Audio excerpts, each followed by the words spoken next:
Hola, soy Hanna Fernández, profesional de la comunicación, emprendedora y apasionada del bienestar y del crecimiento personal. Bienvenidos a mi podcast.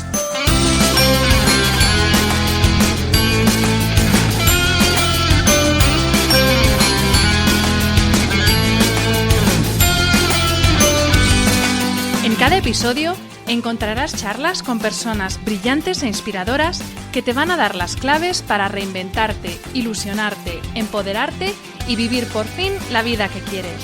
Personas que con su trabajo diario y con su ejemplo están cambiando el mundo. Hablaremos de todas las esferas del bienestar sobre las que puedes actuar para empezar ya a vivir bien de verdad. Relaciones personales, equilibrio emocional y mental, trabajo, salud, sostenibilidad, finanzas, emprendimiento y crecimiento personal. ¿Estás listo? Vamos, yo te acompaño. Aquí comienza tu guía para vivir bien.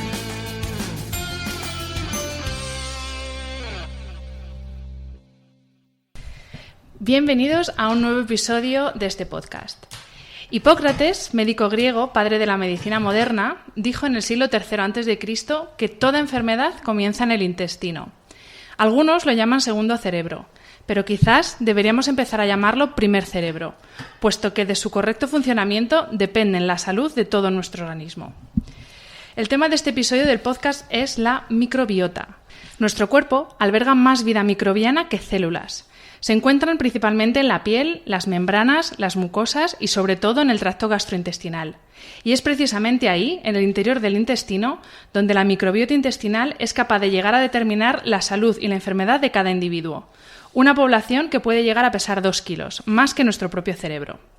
Siempre se nos ha dicho que las bacterias son agentes mortíferos, pero ya es hora de reconocer el otro papel que desempeñan en nuestras vidas, ya que algunas de ellas no solo no son dañinas, sino que son fundamentales para el buen funcionamiento de nuestro organismo. Tal y como apuntan Justin Sonnenburg y su mujer Erika Sonnenburg en su libro El intestino feliz, a medida que los científicos tratan de desvelar las causas de enfermedades predominantemente occidentales, como el cáncer, la diabetes, las alergias, el asma, el autismo o las enfermedades intestinales inflamatorias, cada vez está más claro que la microbiota desempeña un papel relevante en la aparición de todas esas dolencias, así como en muchas otras facetas de nuestra salud. Para hablar de ese segundo cerebro, que tanto afecta a todo lo que nos pasa, cuento hoy como invitado con el doctor José Vigaray, médico especialista en alergología e inmunología y director de Inmunomet, un nuevo servicio de inmunometabolismo, disbiosis intestinal y enfermedad funcional e inflamatoria crónica del Hospital Beata María Ana de Madrid. Bienvenido, doctor. Muchas gracias. Y muchas gracias por estar aquí. Lo primero de todo me gustaría que explicara qué es este nuevo servicio de Inmunomet, porque he dicho un montón de palabras asociadas al servicio, pero estoy segura de que los que nos están oyendo no tienen muy claro qué son todas esas palabras. Así que si nos puede explicar en primer lugar qué es este servicio. Como todo lo novedoso es complicado. Ante todo se trata de dar una atención integral a pacientes con enfermedades crónicas, muchas veces relacionadas entre sí, con una serie de nexos en común. El principal nexo en común es que suelen ser patologías en las cuales esa microbiota de la que has hablado está alterada, que es lo que llamamos disbiosis intestinal. Por eso el subepígrafe de disbiosis. Y además hablamos de inmunología y hablamos de metabolismo, porque posiblemente en estos dos ámbitos es donde se puede sintetizar mejor la relación entre nuestro organismo y lo que está pasando en la microbiota intestinal. Es decir, hay una interrelación absoluta entre nuestro sistema inmunológico y nuestras bacterias y, a su vez, estas bacterias determinan en 1000 ámbitos lo que pasa con nuestro metabolismo.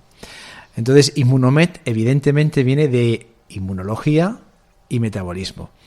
En relación con microbiota, disbiosis intestinal, con la intención de atender patologías crónicas de lo más variado que tengan vínculo con ese tipo de alteraciones. ¿Qué es la microbiota? Porque es estas palabras que de repente se ponen de moda y yo creo que no es tan fácil encontrar una definición clara de qué es la microbiota. Estoy convencido que si todo el mundo aquí habláramos de la flora, todo el mundo entendería enseguida lo que es la flora. Y todos los que nos dedicamos a estos temas nos parece un nombre horroroso, porque realmente nosotros no tenemos flores. Pero es una cosa que está totalmente arraigada en la población y así la gente lo identifica. Pues es lo que la gente conoce como la flora intestinal, y eso todo el mundo sabe lo que es. Todo el mundo es consciente que tiene bichitos dentro, pero nadie es realmente consciente de lo que importa eso en la salud. Efectivamente, como has definido anteriormente, la microbiota es el conjunto de microorganismos que puede tener un ser humano. Existe una microbiota principal, que es la intestinal, y fundamentalmente la colónica, la que corresponde al intestino grueso. En el estómago, el intestino delgado, también tenemos bacterias, pero en menor medida. Todas con su papel, todas con su importancia, pero el grueso de la microbiota está en el colon, el intestino grueso.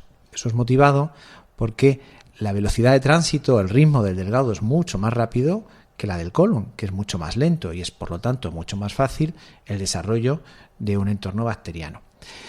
Además de la intestinal, tenemos microbiota cutánea, tenemos microbiota genitourinaria y tenemos una microbiota orofaringea y respiratoria, de vías respiratorias fundamentalmente altas. De todas maneras, se ha visto que espacios que se pensaban estériles también podemos tener bacterias, como por ejemplo puede ocurrir en la placenta. Es un tema interesantísimo, ¿no? Que antiguamente se pensaba que era 100% estéril. Incluso recientemente se ha empezado a publicar como ciertas células cerebrales hay presencia de ciertas bacterias de origen intestinal. En cualquier caso, para centrarnos, la microbiota esencial, la microbiota que efectivamente marca la pauta de lo que ocurre, es la microbiota intestinal. Pero una advertencia, no solo hablamos de bacterias. Las bacterias es la mayor parte de los microorganismos que tenemos en nuestra microbiota intestinal, pero no tenemos que olvidarnos de otras poblaciones, como son, por ejemplo, los hongos. Todo el mundo sabe lo que es una cándida. Es normal que todo el mundo tenga algo de cándida en su intestino y no por eso está enfermo ni tiene una candidiasis. No hay que olvidarse de una especie esencial como son las arqueas. Las arqueas son unos microorganismos como una especie de bacterias más rudimentarias, estrictamente anaerobias, es decir, solo se desarrollan en un espacio libre de oxígeno, donde están produciendo un gas muy importante. A lo mejor luego podemos extendernos un poquito más en ese sentido, como es el gas metano en nuestro intestino. Sin olvidarnos finalmente también de especies protozoarias, de parásitos y de virus, sobre todo los fagos que llevan algunas bacterias. Por lo tanto, es un ámbito mucho más complejo que va más allá de unas cuantas bacterias. No son unas cuantas, son varios billones con B de bacterias. Y entonces, doctor, todos estos billones de bacterias que tenemos en nuestro intestino, ¿qué función desempeñan? ¿Para qué sirve la microbiota? ¿Qué hace por nosotros? Bueno, la microbiota es decisiva para el ser humano. Es muy, muy, muy importante. Por un lado, nosotros tenemos una mayoría de bacterias que para poder entendernos son buenas, son beneficiosas. Están en una relación simbiótica, otra vez comensal con su huésped, con la persona que las contiene. Por ejemplo, están haciendo un efecto espacio en el sentido de que están impidiendo la colonización de patógenos, gérmenes patógenos o gérmenes oportunistas, que es normal que a lo mejor tengamos. Antes he mencionado el tema de cándida, cuando a lo mejor tenemos una candidiasis intestinal, cuando la microbiota es pobre y la cándida aprovecha, ocupa ese espacio y se desarrolla, ¿no? Bien, eso es muy importante. La microbiota a su vez juega un papel local a nivel de lo que es todo el efecto de barrera, de permeabilidad intestinal correcta. Pero más allá del intestino y de estos dos efectos, es esencial en la normal conformación del sistema inmunológico, en la señalización del sistema inmunológico. La microbiota se conforma en los primeros meses de vida, a la par que el sistema inmunológico. Y en ese sentido, las disfunciones de la microbiota suelen venir casi siempre paralelas a disfunciones de nuestro sistema de defensas, del sistema inmunológico. Y el cuarto efecto esencial, en mi opinión, es todo el aspecto metabólico, en el sentido, por un lado, de que es una gran ayuda imprescindible para la digestión de nuestros nutrientes. Nosotros tenemos muy poquitas enzimas. Sin embargo, la microbiota tiene cerca de 20.000 sustancias, metabolitos. Muchos de ellos son enzimas necesarias para la digestión de nuestros nutrientes y para poder hacer un aprovechamiento energético máximo de esos nutrientes. Y a su vez, metabolitos importantísimos en 1000 ámbitos de la vida. En este sentido, es esencial, por ejemplo, los ácidos grasos de cadena corta que produce la microbiota, en el sentido de poder propiciar, por un lado, o al contrario, prevenir el llamado síndrome metabólico. Es decir, la diabetes tipo 2 o resistencia a la insulina, las dislipemias, es decir, el colesterol alto, los triglicéridos altos, esto, la obesidad, otro elemento esencial, a su vez todo ello como factor de riesgo cardiovascular. Es decir, si nos damos cuenta, la microbiota es muy importante para la salud. Totalmente. Y también, corrígeme si me equivoco, no sé si es la dopamina, una hormona de estas como que se oyen, de las más famosas, por así decir, que pensamos que se genera mayoritariamente en el cerebro y sin embargo donde se genera en un 90% creo que es la proporción. Yo creo que querías decir la serotonina. Exacto, porque sabía que era una de las dos. Tenía el 50% de probabilidades. Bueno, la serotonina es una mina biógena, como otras muchas hay. Posiblemente las dos más conocidas, aunque hay muchas más, son la serotonina y la histamina. Amina, ¿por qué? Pues porque viene de los aminoácidos. En este caso, la serotonina viene del triptófano, la histamina viene de la histidina. Aminoácidos que a su vez vienen de las proteínas y del efecto proteolítico de la microbiota de las proteínas que están en la luz intestinal. Pero por otro lado tienen múltiples efectos biológicos y en el caso efectivamente de la serotonina todo el mundo la identifica como la hormona de la felicidad, es decir, un papel importantísimo en el sistema nervioso central. O sea, que la felicidad viene del intestino y no viene del cerebro. Sin ningún tipo de duda. Doctor, antes ha mencionado la disbiosis. ¿Qué es exactamente la disbiosis? Y, en segundo lugar, ¿qué es la salud intestinal, además de ir bien al baño, que yo creo que eso es una cosa que tenemos todos en la cabeza? ¿Qué son estos dos términos? Hablamos de disbiosis en contraposición de eubiosis, que sería una microbiota normal, cuando tenemos una microbiota alterada. Uh-huh.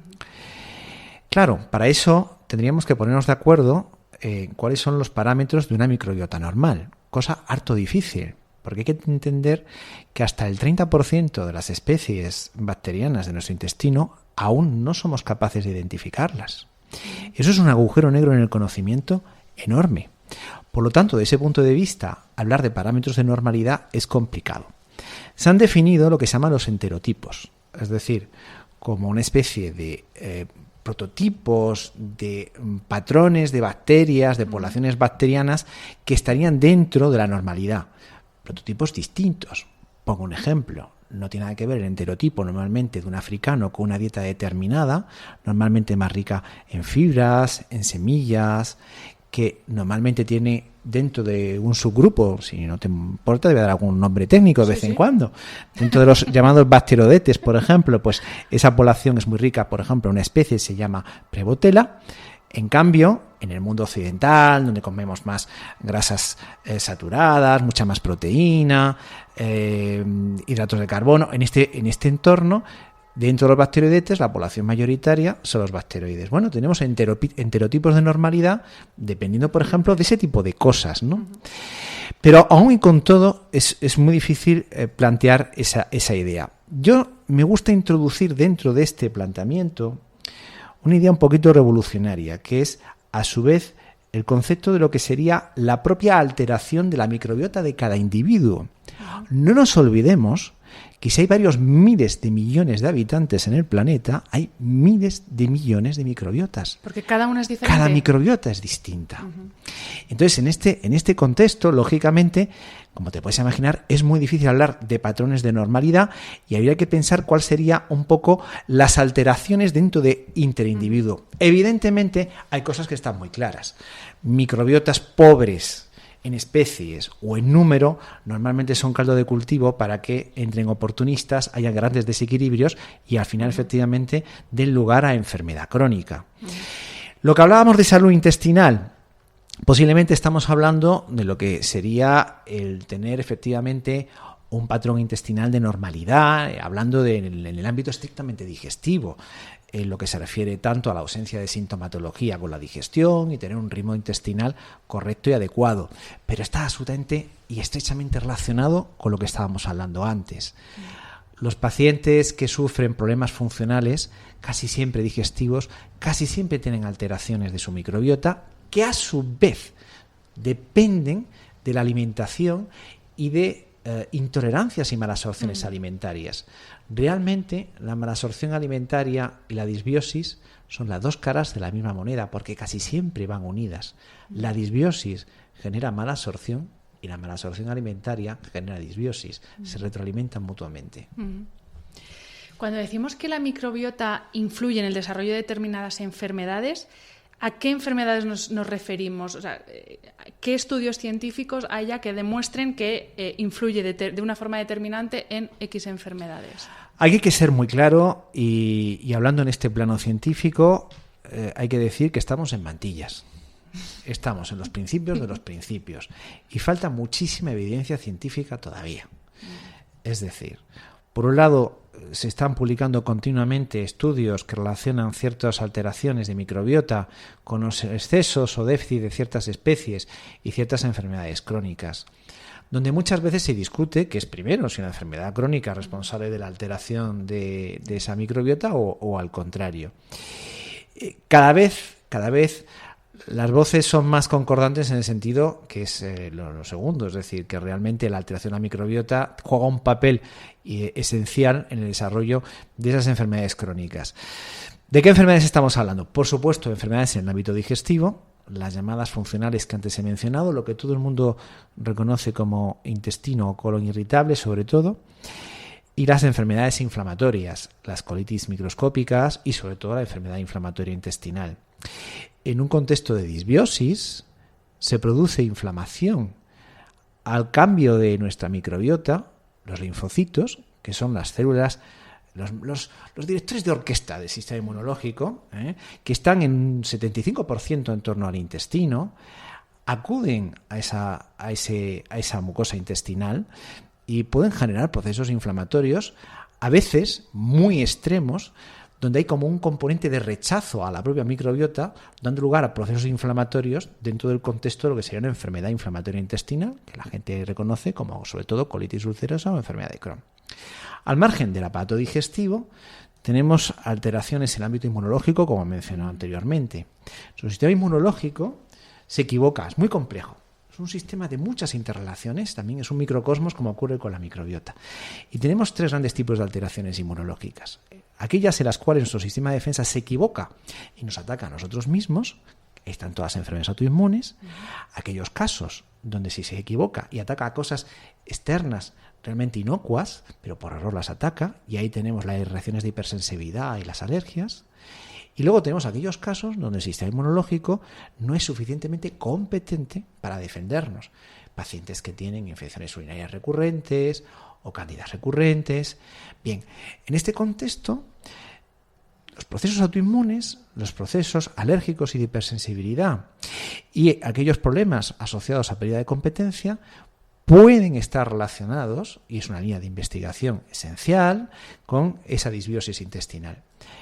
Otro gran capítulo, el metabólico, que antes hemos mencionado. Evidentemente, hemos hablado antes de todos los casos de diabetes tipo 2, de dislipemias mixtas, el factor de cardiovascular, de la obesidad, algunas enfermedades endocrinas. Es confuso todavía, pero hay indicios de relación con patología tiroidea, aunque también, insisto, en todo esto solo son indicios en la mayor parte de los casos. Y un mundo infinito que es el vínculo con la patología neuropsiquiátrica. Que ahí, si en lo demás estamos en mantillas, aquí estamos premantillas. De eso vamos a hablar después. Antes hablábamos de la diferencia que hay en microbiota según, por ejemplo, en la zona geográfica de donde procedan los individuos. ¿La microbiota es algo que viene de serie? ¿Es como los genes? ¿Lo heredamos de alguna manera? ¿O hay alguna etapa en nuestra infancia, intuyo, que es determinante para la formación de esa microbiota? Absolutamente, la primera infancia es crítica. Bueno, empecemos desde el principio, ¿no? De lo que es ese embarazo y ese parto. No es lo mismo una microbiota de un parto vía vaginal, que es la forma normal de venir al mundo, en la cual ese recién nacido está pasando por el canal del parto, por lo tanto está aspirando todas las bacterias vaginales de su madre, que un parto por cesárea, donde hay un roce pequeño con la piel y sale directamente fuera. No es lo mismo un niño pretérmino, que lo tienes en una incubadora, que tiene procesos médicos, a un niño que rápidamente está en contacto con su madre y empieza con la lactancia materna. No es lo mismo un niño que se alimenta con lactancia materna o con lactancia artificial. No es lo mismo cuáles son los patrones de alimentación de ese niño. No es lo mismo si ese niño ve una familia que es una familia burbuja que quiere vivir en la asexia permanente. Esto de que rápidamente el chupete a lavarlo, corriendo, sobre todo las madres primerizas. Que no toque el suelo, que no toque. Pues no es fisiológico. Hay 1000 estudios que avalan cómo en el entorno, en el contexto de sociedades donde hay mucho más contacto, entre comillas, con el microorganismo externo, es decir, pues en ámbitos rurales, ¿no? Pues se desarrollan menos enfermedades, por ejemplo, en el ámbito inmunológico, y son menos frecuentes las disbiosis intestinales. En ese sentido, un estudio precioso que se hizo con la población Amish norteamericana, comprobándolo con otras poblaciones de mismo estirpe genética, pero que no tenían los hábitos ancestrales de los Amish, que van siempre con sus carritos y demás, y en los otros casos pues van ya mecanizados, y se veía cómo en la población Amish el porcentaje de enfermedades, por ejemplo, alérgicas y las alteraciones de disbiosis eran hasta 4 veces menos frecuentes. Es decir, son resultados realmente impresionantes. Por lo tanto, esa higiene en la que intentamos rodear a los niños influye muchísimo, y normalmente para mal. Los niños que están rápidamente a la guardería, rápidamente el antibiótico, eso hace mucho daño en microbiota. Es decir, tantos antibióticos, cuando las autoridades sanitarias, cuando la profesión médica hace continuas advertencias para evitar la automedicación en el antibiótico, que tiene una prescripción estricta, hay que pensar que casi todas las infecciones infantiles son virales. Esto es muy importante, y esto me condiciona muchos problemas después en la microbiota. En el contexto, por lo tanto, de todos estos factores, y más que me estoy dejando, se conforma una microbiota que está muy determinada, evidentemente, por lo tanto, por la madre, está determinada por el entorno, por el hábitat donde se está desarrollando ese niño, y por supuesto la alimentación. La alimentación es el componente que más influye en microbiota. Hablábamos antes de África y Europa. Hay estudios también que avalan cómo un europeo que se marcha a África, su microbiota cambia, fruto de los cambios alimentarios. La alimentación es crítica. En fin, esos son los momentos más importantes para tener una microbiota más sana o menos sana. Mi siguiente pregunta iba un poco relacionada con ese tema. ¿En qué momento, hay algún momento en que la microbiota ya está formada, por así decirlo? Luego habrá alteraciones según momentos de la vida de cada uno, pero ¿hay algún momento en que la microbiota ya está formada, o es algo que se está formando constantemente a lo largo de nuestra vida? A ver, la microbiota está en evolución. Evidentemente, la microbiota, por ejemplo, a la tercera edad no es la de una persona adulta. Es decir, la microbiota es un hecho dinámico, es un hecho vivo. Pero digamos que el momento donde realmente se está conformando, y sobre todo el que marca después cara a lo que es el reconocimiento inmunológico, hay que pensar que es el linfocito del que hablaba antes. Tiene varias poblaciones, pero aquí es crítico sobre todo el llamado linfocito T regulador, ¿no? Y ese es un poco el superdirector de orquesta. Y alteraciones de estos linfocitos T reguladores están detrás de todas esas patologías inmunológicas que antes estaba yo diciendo. Evidentemente, si no tenemos una correcta conformación en los primeros momentos, ahí es donde nacen muchas veces los problemas, ¿no? En consecuencia, aunque sea dinámica, el momento crítico es los primeros años de vida, los 2 primeros años de vida sobre todo. Pero es dinámico, efectivamente, evoluciona, cambia, y depende muchísimo, insisto, de la alimentación.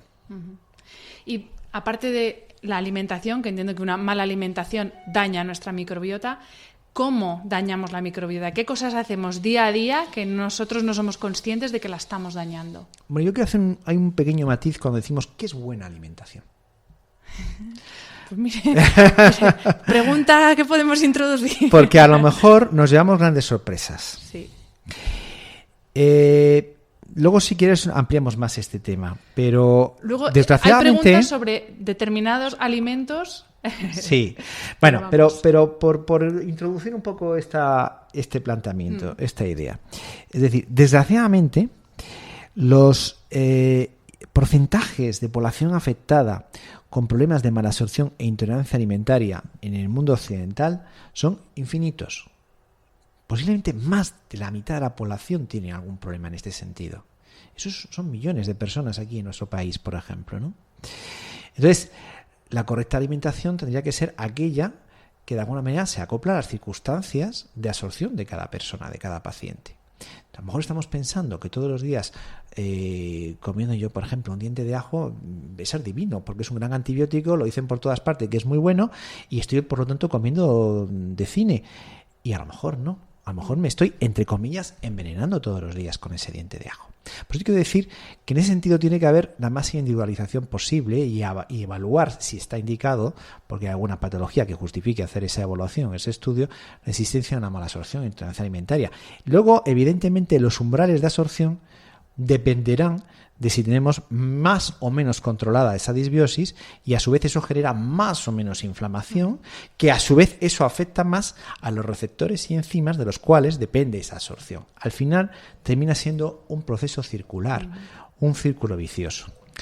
Entonces, en este sentido, y dando por bueno que haya una, entre comillas, correcta alimentación y que sea más o menos adecuada de forma individualizada a las necesidades reales de una persona correcta, evidentemente ese es un elemento crítico, el más importante. ¿Qué otros factores influyen? Muchos más. La medicación. Hemos hablado de los antibióticos en la infancia, pero es que también los antibióticos en la adulta son muy importantes. Se ha demostrado como la toma a lo mejor de un triste antibiótico de una semana nos puede modificar y alterar microbiota durante más de 50 o 60 días. Aquellas personas que por cualquier motivo están continuamente con antibióticos, seguro que tienen alterada esa microbiota. No solamente estamos hablando de los antibióticos. Pensemos en una medicina muy popular que todo el mundo conoce, el omeprazol, los inhibidores de la bomba de protones. Bueno, esto nos está condicionando un cambio en lo que llamaríamos la acidez o no acidez del medio digestivo, lo cual es un elemento esencial para el desarrollo o no de ciertas especies, porque tenemos especies bacterias que se desarrollan mejor en un medio básico, con un pH más alto, y al contrario. Por lo tanto, estar eternamente con este tipo de productos nos puede condicionar también una alteración en nuestra microbiota. Por lo tanto, los medicamentos es un elemento muy importante. Está demostrado que la microbiota, todo el componente estrés es esencial. Es donde posiblemente queda mucho más por investigar, y ahí viene lo que probablemente después podamos hablar un poquito más, la relación bidireccional entre los ejes intestino-cerebro, ¿no? Yo creo que son los elementos más importantes, ¿no? Luego hay pequeños factores que también la condicionan. Es importante también la motilidad correcta intestinal, posibles alteraciones anatómicas, en fin, todo eso influye también, por supuesto. Volviendo al tema del estrés, porque para mí creo que estrés y obesidad son los dos grandes problemas, las dos grandes enfermedades del mundo desarrollado, por así decir. Exactamente, ¿cómo afecta el estrés, o sea, la situación de estar en alerta permanente, a nuestra microbiota? Estar alerta en permanente significa tener una hormona que a mucha gente le sonará continuamente activa, el cortisol. Y esto no es bueno. Y esto no es bueno. Esto no es bueno para muchas cosas, ¿no? Entonces, además que nos viene muy bien para detectar a aquellas personas que, como bien has dicho, están en estrés, en tensión permanente. No es nada bueno. La gente lo va a entender muy rápido. La población tiene pánico a que le mandemos los médicos cortisonas, ¿no? Qué horror, la cortisona, el corticoide, los efectos secundarios de los corticoides. Bueno, el principal corticoide es nuestro cortisol, que nosotros estamos generando en una situación de estrés. Eso la gente no lo piensa. No, evidentemente esa es una de las vías más importantes, y por supuesto que hay otros mediadores que también están condicionando lo que está pasando en nuestro intestino, lo que está pasando en nuestra motilidad intestinal y lo que está pasando en nuestra permeabilidad intestinal, que son variables esenciales que también conforman microbiota, sobre todo el tema que he dicho antes de la motilidad intestinal. Entonces, desde ese punto de vista, el estrés ha sido normalmente el cajón desastre donde, de una relación muy unidireccional, ¿no? Causa-efecto. Bueno, el colon irritable es por estrés y ya está, y ahí nos hemos quedado. Por supuesto que el estrés es esencial, pero no es la única variable. Yo te voy a anticipar algunos datos. Estamos haciendo ahora mismo estadísticas respecto a nuestros pacientes. Nosotros tenemos diagnosticados en este hospital, entre la unidad de digestivo, que fue pionera en este tema, el doctor Soler Guijarro, y que luego hemos continuado aquí con Inmunomed en todos estos temas, tenemos más de 10.000 pacientes diagnosticados con problemas de mala absorción y unos cuantos miles diagnosticados con disbiosis y un subtipo o un tipo de disbiosis que es el llamado sobrecrecimiento bacteriano, que merece la pena que hablemos de él un poquito más. En el acrónimo en inglés se llama SIBO, una cosa que los pacientes que padecen estas cosas les suena y lo conocen muchísimo, ¿no? Bueno, en este sentido, el tener un una disbiosis en este conjunto de pacientes y esas alteraciones alimentarias, y al final lo que la gente conoce como cuadro funcional digestivo, hay patrones que se repiten de población.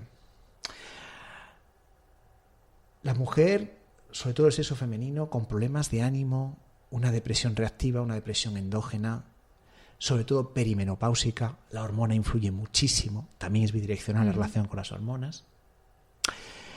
La gente joven, sobre todo mucha chica joven, con antecedentes de trastornos de conducta alimentaria, con situaciones de ansiedad, por temas laborales, por temas personales. Las personas con problemas obsesivos, sin llegar a tener a lo mejor un trastorno obsesivo compulsivo, ¿no? En este caso más frecuente, sobre todo en varones.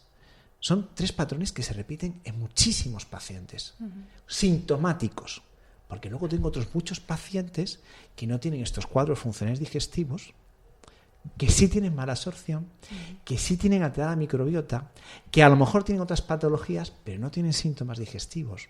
En nuestro intestino es crítico el factor psicoemocional, crítico. Totalmente, yo es que estoy tan convencida de eso. Hablando de síntomas, ¿cómo podemos saber si algo no va bien con nuestra microbiota? ¿Cuándo el estreñimiento tiene que ser preocupante? ¿Cuándo los gases tienen que ser preocupantes? ¿Cuándo el dolor abdominal, la diarrea? ¿Cuándo tenemos que pensar, esto no es normal, no es que me ha sentado algo mal y ya está, y puede que tenga un problema mayor? Bueno, vamos a intentar hacerlo lo más simple posible. Antes hemos dicho que esas alteraciones se vinculan con multitud de enfermedades crónicas, pero no hemos entrado en detalle en qué enfermedades. Vamos a centrarnos sobre todo en 2, que no son las únicas, ni mucho menos. Patología dermatológica, patología digestiva. Los problemas digestivos los estamos hablando continuamente. Los llamados cuadros funcionales, colon irritable, en un grado leve se estima que afecta casi a 1/3 de la población. Bueno, normalmente suele haber alteraciones, como he dicho antes, y a la par malabsorciones alimentarias. Síntomas de alarma, la distensión abdominal funcional, las personas que dicen, bueno, es que al final del día parece que estoy embarazada, ¿no? Sobre todo más frecuente en la mujer, que no tiene tan desarrollada la pared muscular abdominal. Estos gases excesivos, esta sensación que decimos aquí en nuestro país, es que como si me hubiera comido una vaca, estoy tan lleno que es que y a lo mejor me he tomado 4 cositas y estoy súper lleno. Por supuesto, las alteraciones del ritmo intestinal. Hay en ese sentido pues 3 subtipos de cuadros funcionales de intestino irritable: el tipo estreñimiento, el tipo diarrea y los que son alternantes, ¿no?, entre estreñimiento y diarrea. Pues estos estreñimientos de varios días, o estos pacientes que de forma habitual están haciendo 2, 3, 4 deposiciones y es su rutina diaria, no son cosas normales. A veces la rama está en las propias heces, ¿no? Esas heces de aspecto de coloración distinto o que están flotando. Normalmente suele haber una mala absorción alimentaria en esos casos. Bueno, son señales de alarma en el ámbito digestivo. En el ámbito dermatológico, claro, aquí vamos a ser un poco más rompedores y aquí tenemos cada vez en nuestra vida más evidencia, pero todavía, insisto, falta todavía mucha investigación y falta todavía tiempo. Pero nosotros tenemos innumerables pacientes donde tenemos comprobadas patologías dermatológicas crónicas, incluso sin ningún síntoma digestivo, que tienen alteraciones en su absorción alimentaria y alteraciones de su microbiota. Y en ese sentido, pongo el ejemplo de la urticaria crónica. Es una patología que nosotros, en este caso yo como alergólogo, he atendido toda mi vida profesional, que en la mayor parte de los casos pues le poníamos el apelativo de idiopático. Idiopático en medicina es un horror, es de origen desconocido, lo peor que puede pasar, de origen desconocido. ¿Por qué te pueden decir? No sabemos por qué pasa, ¿no? Y el paciente, pues nada, rebotado, porque claro, nadie se mueve de una urticaria, pero afecta la calidad de vida de tal manera, cuando estás continuamente con ronchas, con picores, es realmente un gran condicionante de la calidad de vida de los pacientes, ¿no? Y nosotros ya vimos hace unos años cómo, empezando en este caso, aunque luego hablemos más de la malabsorción a la fructosa, eran pacientes que haciendo estudios de malabsorción tenían estudios positivos, tenían alteración, tenían en este caso sobrecrecimiento en un gran porcentaje, y resolviendo con 4 cositas la alimentación y mejorando un poquito su microbiota, esa patología cutánea mejoraba. Hay más estudios, sobre todo en otro proceso dermatológico crónico muy prevalente, que es la dermatitis atópica, donde se ha visto relación con alteraciones de ciertos microorganismos y cómo el uso de probióticos puede mejorar esa dermatitis atópica. Estaríamos en un contexto parecido.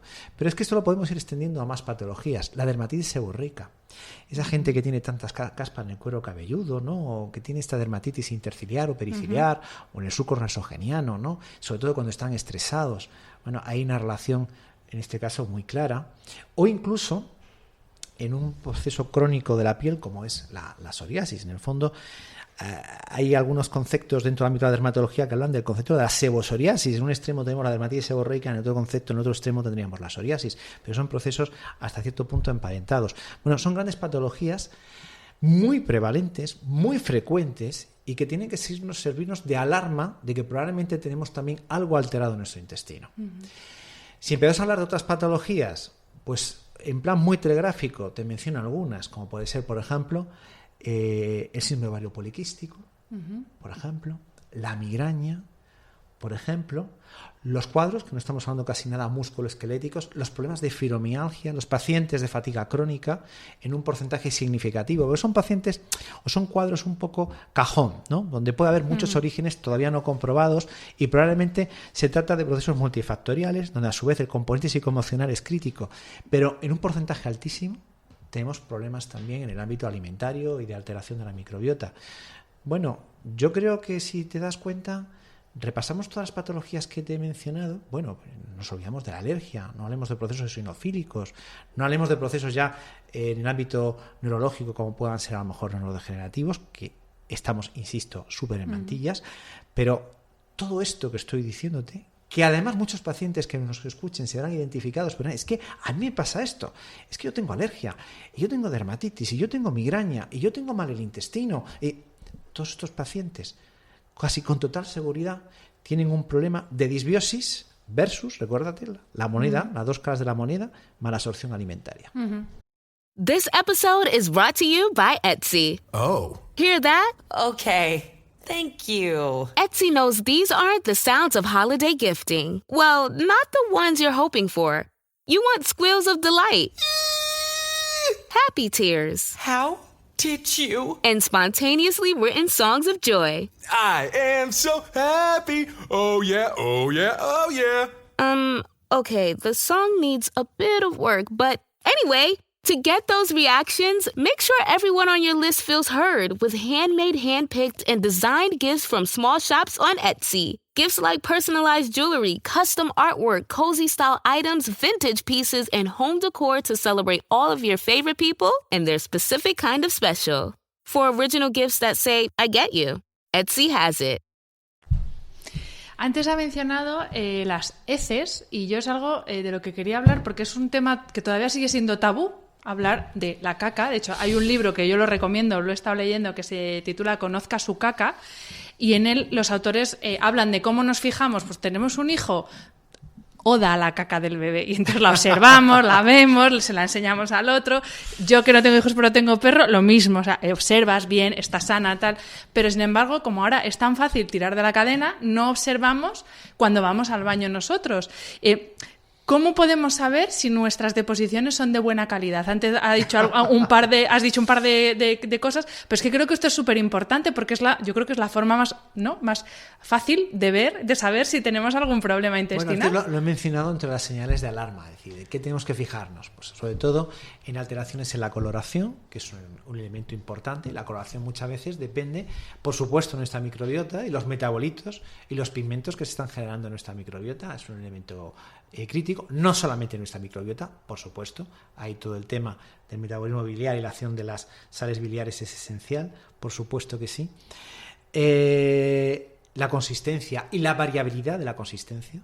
Ojo con el concepto de variabilidad de la consistencia, esas que de repente son duras y luego parecen bolitas caprinas y luego pasan a ser pues una masa informe pastosa o a veces son semilíquidas.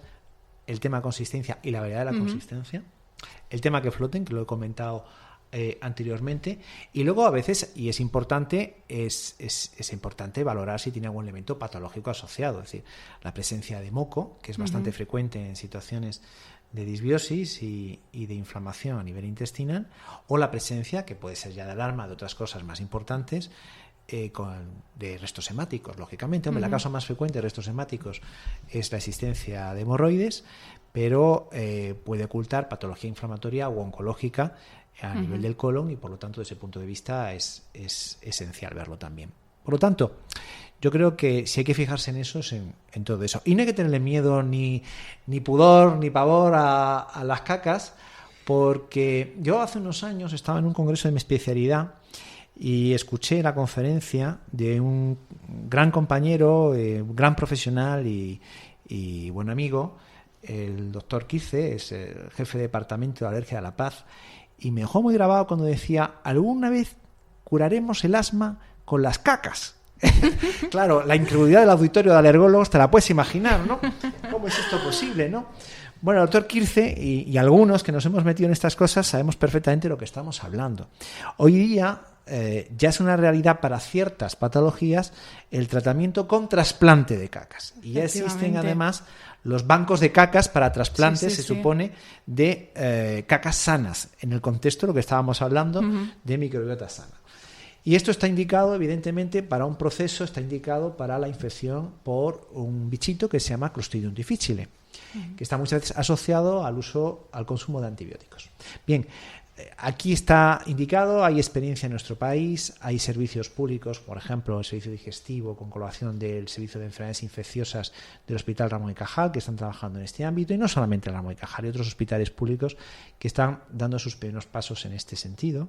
Y en algún caso también se está indicando el uso compasivo en enfermedad inflamatoria intestinal severa.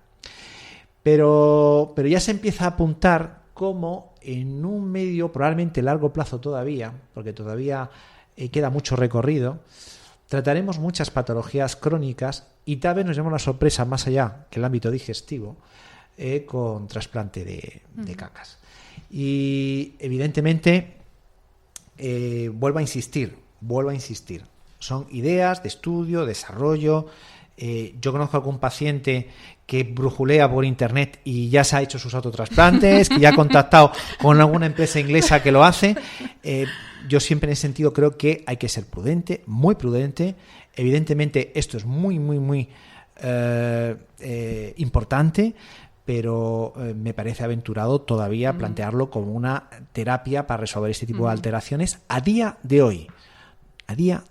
Dentro de X tiempo, y probablemente nos llevemos una sorpresa en el tiempo, será diferente.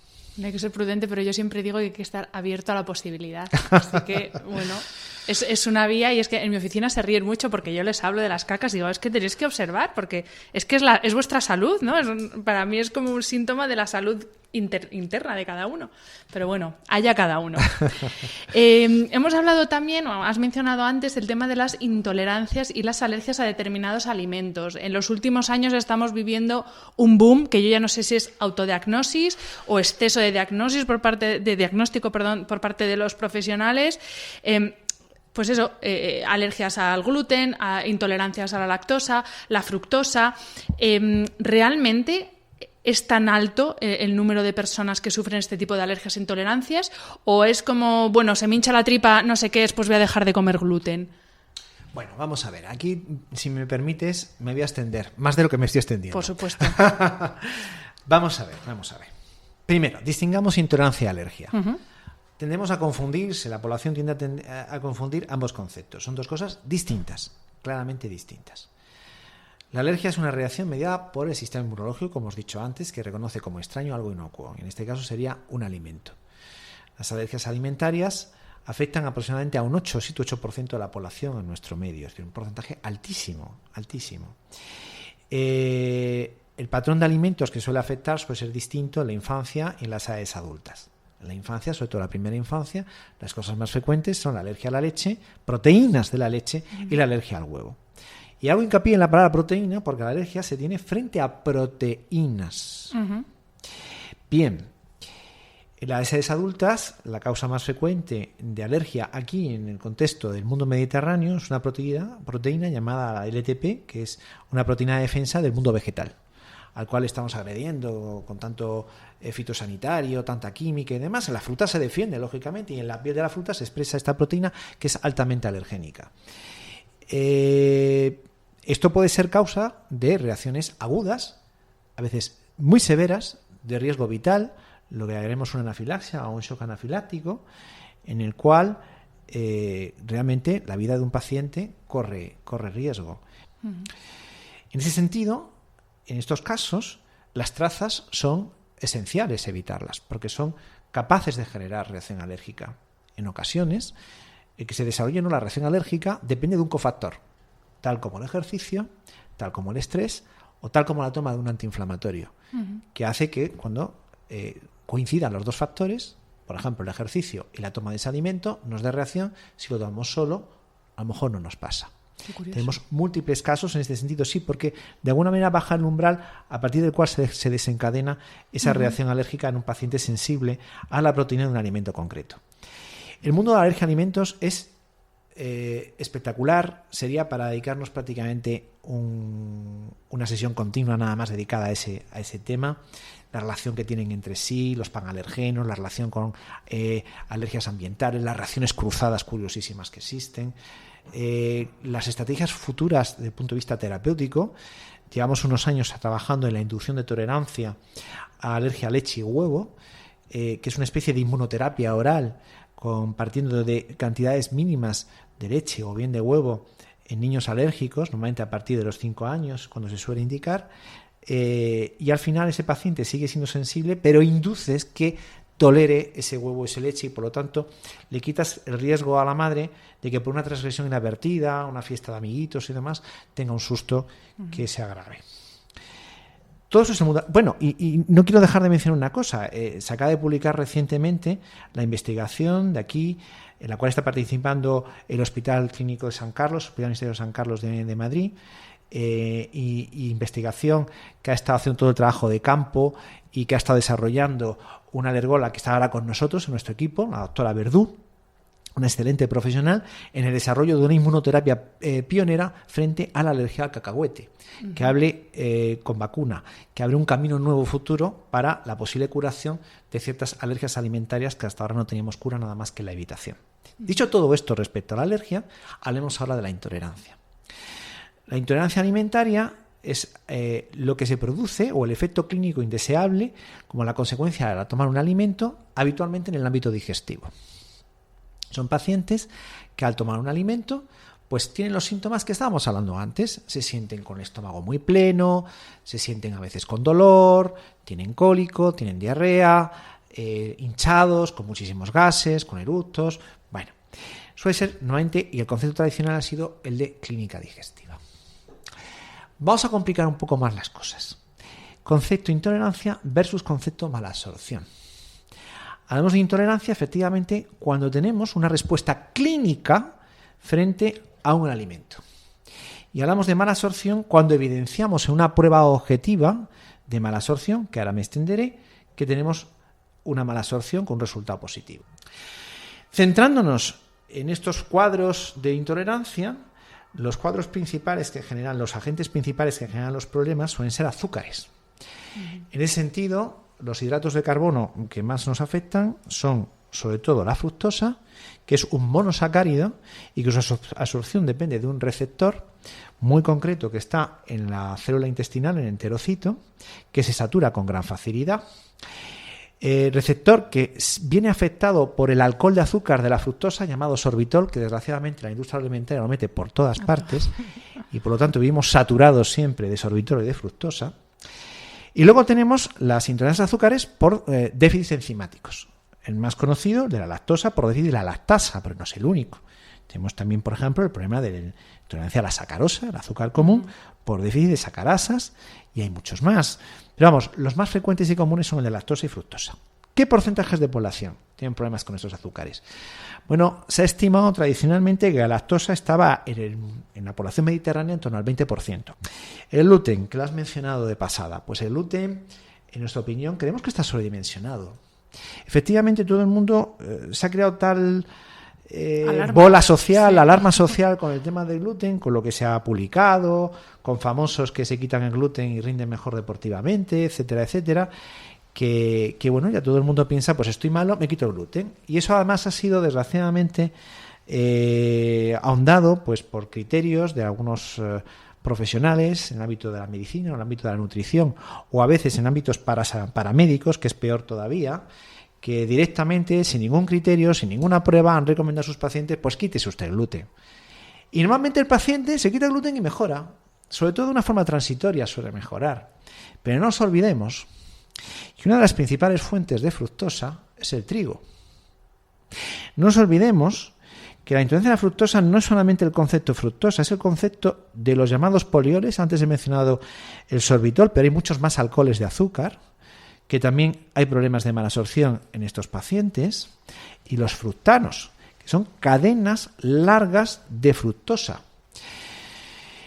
El trigo es una gran fuente de fructanos. Y nosotros cuando estamos pensando en intolerancia al brécol no estamos comiendo brécol todos los días, pero el trigo nos lo estamos zampando a todas horas. Que si el desayuno, que si la barra de pan, que si enharinado por aquí, está en todas partes, que si el postre, que si el bollo. Estamos tomando grandes cantidades. Evidentemente, quitar esto de repente propicia a muchos pacientes una mejoría que les confunde y les hace pensar que tienen un problema con el gluten. Estamos fijándonos en el gluten y no estamos fijándonos en la fructosa. En la realidad. Lo cierto es que a los criterios actuales hablan más del concepto de intolerancia al trigo, donde posiblemente en algunos casos el gluten juega un papel, en una mayoría juega los fructanos y no se puede descartar que haya alguna otra proteína o agente, como por ejemplo las prolinas, que también juegan algún papel. ¿Qué pasa? Que es que la fructosa está por todas partes y la gente se pierde. Yo no sé por qué me pongo malo. Además hago mi guía de alimentos. Pacientes que te vienen con un dietario, hoy he comido no sé qué, no sé qué, no sé qué, y otro día no sé cuánto, no sé cuánto, no sé cuánto. Joder, es que este día comí berenjena y no me pasó nada, y al día siguiente me como la berenjena y me pongo a morir, porque esto es acumulativo y dosis dependiente. Primero, el umbral de tolerancia no es siempre igual, fluctúa por todas las variables que hemos dicho antes, que condicionan cómo esté nuestra microbiota. El grado de inflamación no es exactamente el mismo, nuestro grado de absorción y por lo tanto nuestro umbral de tolerancia no es siempre el mismo, es dinámico. Y por otra parte, el efecto acumulativo dosis dependiente. Nosotros estamos exponiéndonos a 1000 fuentes de fructosa, porque la fructosa la tenemos, como todo el mundo piensa, la fruta, sí, la fruta te encuentras la fructosa aislada, y en la miel también, pero que la fructosa integra oligosacáridos de digestión compleja, que depende su digestión de las enzimas que he dicho antes de las bacterias, que tenemos prácticamente en casi toda la fruta, casi toda la verdura, o los tan famosos polioles que estoy comentando antes, por no hablar de todos los elementos que están metiendo la industria agroalimentaria como aditivos edulcorantes que puedan estar condicionando que podamos tener también más o menos intolerancia. Por lo tanto, al paciente le es imposible con ese tipo de guías llegar a conclusiones. Hay que hacer diagnósticos correctos, hacer un estudio completo de su malabsorción, un estudio completo de si tiene un sobrecrecimiento o no. Si es posible, hacer un estudio de disbiosis, estudios que hoy día están muy en mantillas todavía, hay que saber tenerlo claro y saber manejarlos, y intentar equilibrar a ese paciente para que aumente su umbral de tolerancia y guiarle una alimentación correcta. Y así conseguiremos, como decía antes, su microbiota sana. Y mil disculpas. Y esto parecía tan sencillo como dejar de comer pan, para la gente que se auto... Y mil disculpas por lo que te he soltado. No, pero está muy bien, porque hace falta información, porque uno de repente tiene mala digestión y dice, voy a dejar de tomar gluten, y lo mismo el gluten no te hace nada y tienes que recurrir a un profesional para que te diga. O sea que, gracias por la explicación. Doctor, otro de los productos estrella que nos está vendiendo ahora la industria y que se está poniendo muy de moda es el tema de los probióticos. ¿Qué diferencia hay entre probiótico, prebiótico? ¿Es necesario tomar suplementación de este tipo? El probiótico son microorganismos, son bacterias. El prebiótico son sustratos para alimentar las bacterias. Y cuando los damos juntos, estamos dando simbióticos. ¿De acuerdo? Es decir, que tenemos probióticos, prebióticos aislados y probióticos más prebiótico, el simbiótico, que es lo más común que se compra en una farmacia. Hasta hace no mucho tiempo se pensaba, pues mandemos un probiótico. Total, todos los probióticos son iguales. No, para nada. Primero, en un contexto como el que hemos hablado antes, y volviendo a la clínica digestiva, de cuadro funcional digestivo, cuadro inflamatorio digestivo, sobre todo si tenemos sobrecrecimiento bacteriano. Y ese sobrecrecimiento bacteriano que definimos como una presencia no deseable y anómala en cepas y en número de bacterias en nuestro intestino delgado, intestino, como dije muy al principio, hay muchas menos bacterias que en el colon. Bueno, esa presencia y ese exceso nos puede dar problemas clínicos. Es un factor de inflamación, un factor de riesgo de enfermedad crónica digestiva y no digestiva. Y eso es una disbiosis y un subtipo muy particular de disbiosis. El SIBO, que se está investigando muchísimo en Estados Unidos, que no existe mucha más experiencia en este capítulo, en este tema, está producido por bacterias que lo que me están generando es hidrógeno, que me están generando metano, una de las dos o las dos, y como también mencioné antes, a lo mejor sulfuro de hidrógeno, que es lo último que nos vamos a encontrar casi ya. Es más presente que futuro. Bien. Esos microorganismos que antes también mencioné, productores de metano, las arqueas, muy condenadas se agarran al intestino delgado de mala manera. Es difícil echarlas de ahí. Entonces, si yo en un paciente que estoy hasta arriba de arqueas con metanos muy altos, normalmente meto ahí un probiótico, pues sí, meto un probiótico a ciegas y tal. A lo mejor al paciente le estoy haciendo hecho polvo, está generando una muy mala tolerancia a ese probiótico que tiene que abandonar porque clínicamente empeora muchísimo. Entonces, esto es un buen paradigma, es un buen ejemplo de cómo no se trata de mandar probióticos y ya está. Hay que saber cuáles y en qué momento. Aquí estamos hablando ahora del momento. Pues si tenemos un SIBO, y sobre todo cuando sea un SIBO-metano, hay que resolver el SIBO-metano. Normalmente hay que tratarlo con antibióticos o tal vez con la ayuda, una exclusividad, entre comillas, antibióticos naturales. Y hay que ayudar también con algún procinético, pues para que ese intestino delgado aumente un poquito más sus peristalsis y vaya un poco echando esos microorganismos hacia el colon. En palabras llanas para que la gente lo entienda. Y ya después, a lo mejor es el momento de tratar con el probiótico. Bueno, eso es respecto al momento. Y respecto al tipo, pues antes he mencionado los test de disbiosis que nos permiten poner el probiótico un poquito más a la carta. Cada vez existe más información que relaciona alteraciones y déficits concretos con patologías crónicas concretos, lo cual nos permite poner probióticos más a la carta según la patología del paciente. Y aún con todo, existe una disparidad de criterios en el uso infinito. Que si mejor probióticos con muchas especies, que si mejor probióticos solamente con una especie, que si mejor altas dosis y poco tiempo o poquita cantidad y mucho tiempo. Parámetros importantes. Tienen que ser productos de calidad, tienen que pasar la barrera gástrica, soportar la acidez y realmente que lleguen al intestino. Eso es esencial. Yo soy partidario de poco más tiempo que no de mucho poco tiempo, aunque también hay que individualizar la decisión. Al final, cada tratamiento es totalmente individualizado. Hay que manejar de una manera fina la prescripción de estos probióticos y, por supuesto, con todas estas premisas de saber manejarlos, de cuál es el momento, con todas estas premisas, es una herramienta que ayuda, junto a otras, a mejorar nuestra microbiota. Pero advertencia, vuelvo a repetir, la herramienta más poderosa para mejorar el microbiota por hoy es la alimentación. Y esa relación que hemos dicho antes, que tenemos en este contexto de mala absorción, las dos caras de una moneda, hay que trabajar con dieta, a la par de probióticos, y no solamente quedarte con una parte. Antes también hemos hablado de la relación más misteriosa y más fascinante de la microbiota, que es la que mantiene con nuestro cerebro y cómo influye en nuestro sistema nervioso. ¿Qué nos puede decir? Que ya sé que esto daría para muchísimas horas, pero hasta ahora, ¿qué se sabe? ¿De qué forma realmente influye la microbiota en nuestro cerebro? A ver, hay de una manera sintética. Por un lado, hay un vínculo directamente sobre el sistema nervioso central a partir de metabolitos de las bacterias. Antes he mencionado el tema de la serotonina, posiblemente el más conocido y el más importante, pero no el único.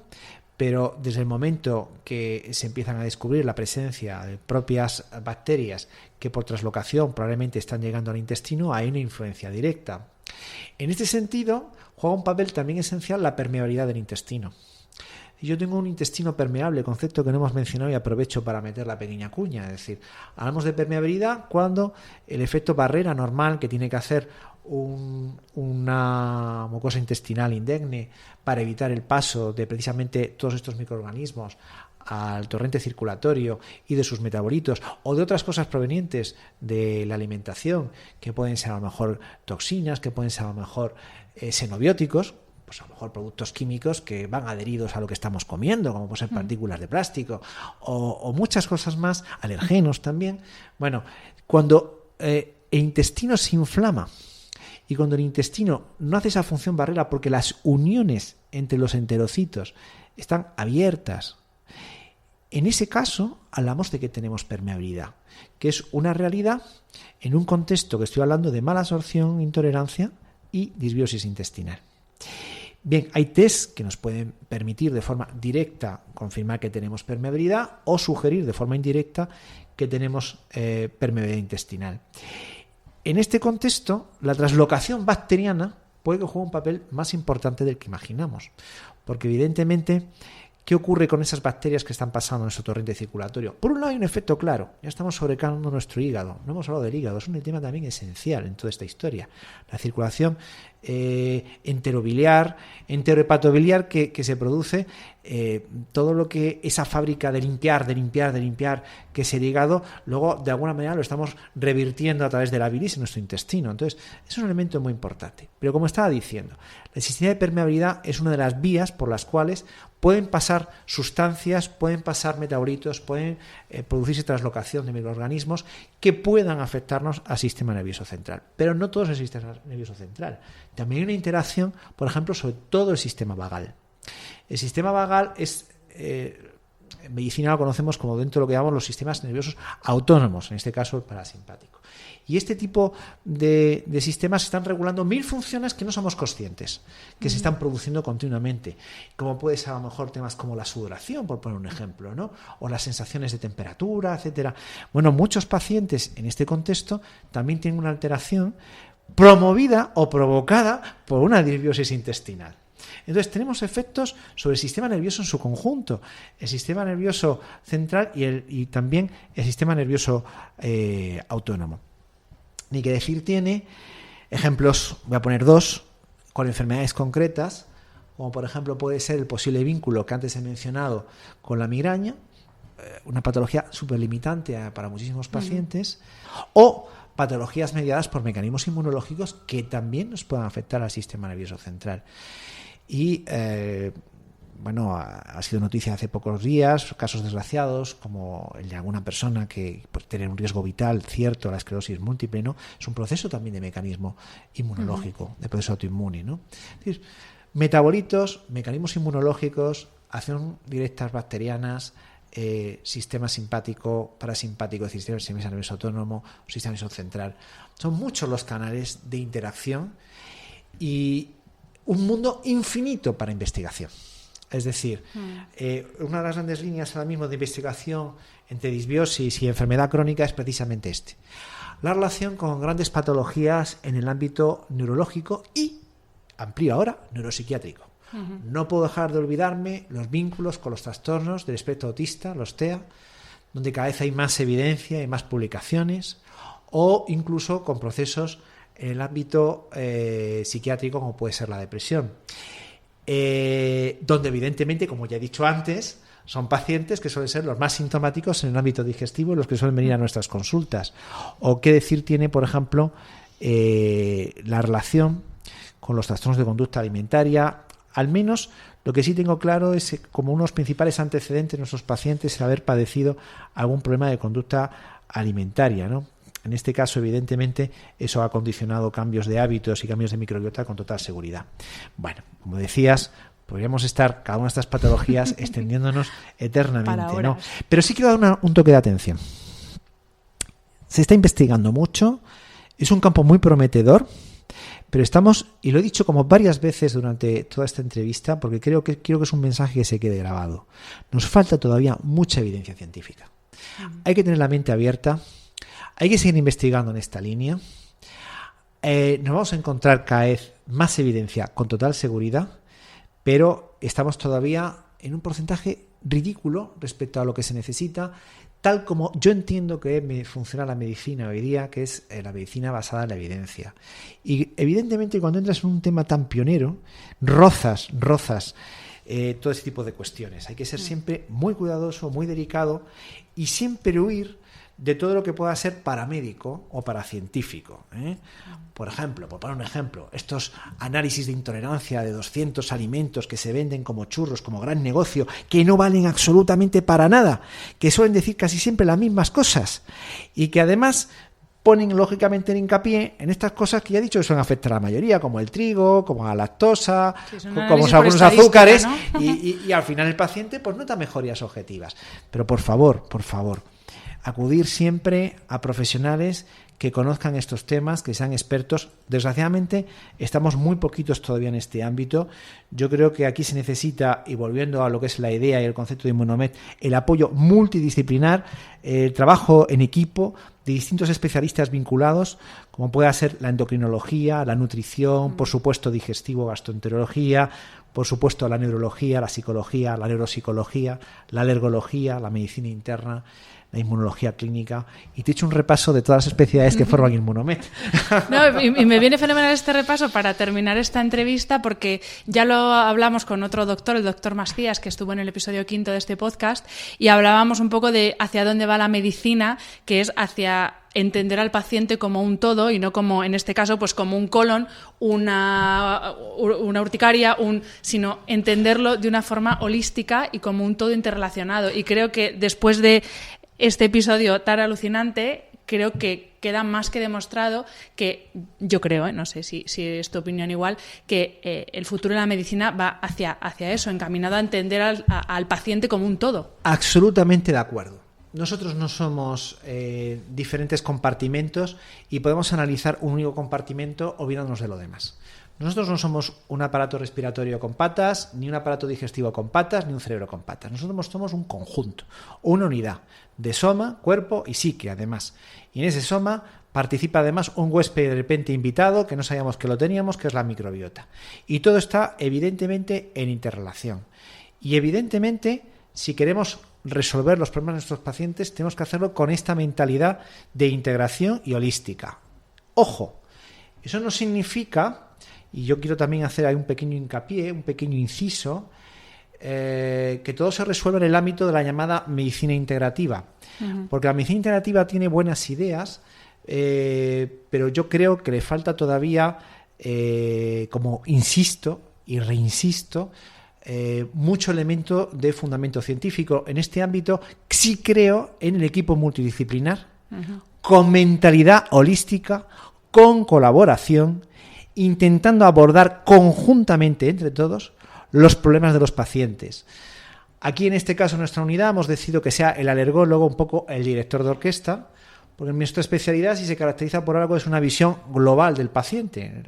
Tradicionalmente la alergología ha tenido patologías de mecanismo alérgico e inmunológico que pueden afectar pues a la nariz, a los ojos, a la piel, al propio aparato digestivo, al aparato respiratorio. Por lo tanto, estamos acostumbrados a tener esa mentalidad integradora y global, que es absolutamente imprescindible, donde por supuesto también la tiene el internista, donde perfectamente la pueden tener endocrinos o gastroenterólogos que tengan esta misma visión.